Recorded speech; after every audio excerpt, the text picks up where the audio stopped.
greatest superhero team the world's ever seen, the Seven. Heart of a lion, fire inside me blaze like a siren. Why would you try it? Wake up the beast, no I can't keep silent. I put my time in, now it's my time, your time is expiring. Blood, sweat and tears, I conquer my fears, I'm ready to fly now. Get loud for me. Get loud for me.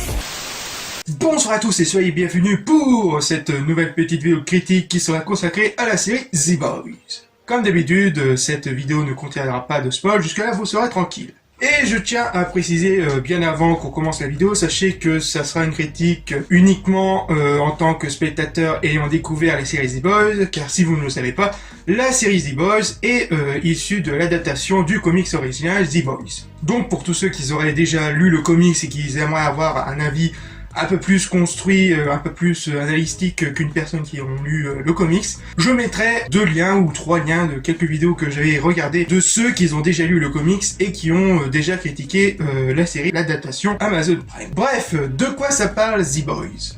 L'histoire se déroule dans un monde où les super-héros existent. On nous fait rencontrer le personnage Huggy, un simple vendeur d'un magasin d'électronique dans la ville de New York, et en plus d'avoir un travail assez correct, il a aussi une copine appelée Robin.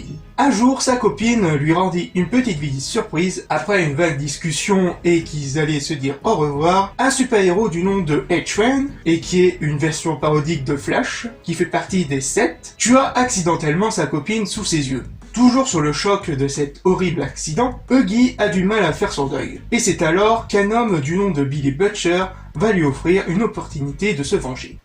Au casting, on retrouve du très gros morceau. Karl Urban dans le rôle de Billy Butcher, Anthony Starr dans le rôle du protecteur, ou encore Karen Fukuhara dans le rôle de la fille.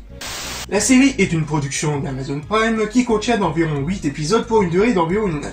Et qu'elle sera renouvelée pour une saison 2 suite au succès de la première saison bien méritée et excellente. Pourquoi bien méritée et excellente? Car tout simplement la série réussit parfaitement à nous imaginer si les super-héros auraient existé dans notre monde actuel. Mais aussi elle apporte une critique sur notre système et de notre société actuelle. Elle traite aussi plusieurs thèmes comme la manipulation médiatique, la religion ou encore le harcèlement sexuel, etc. Mais aussi de nous montrer le comportement caché de ces super-héros au comportement assez proche du gros enfant. Les personnages sont assez bien écrits, tout comme la narration et l'histoire principale tout au long de la saison 1. La réalisation et la mise en scène sont assez bien faites, avec des effets spéciaux au top. Et que si je lui donnerais une note, je lui dirais un bon 10 sur 10 bien mérité.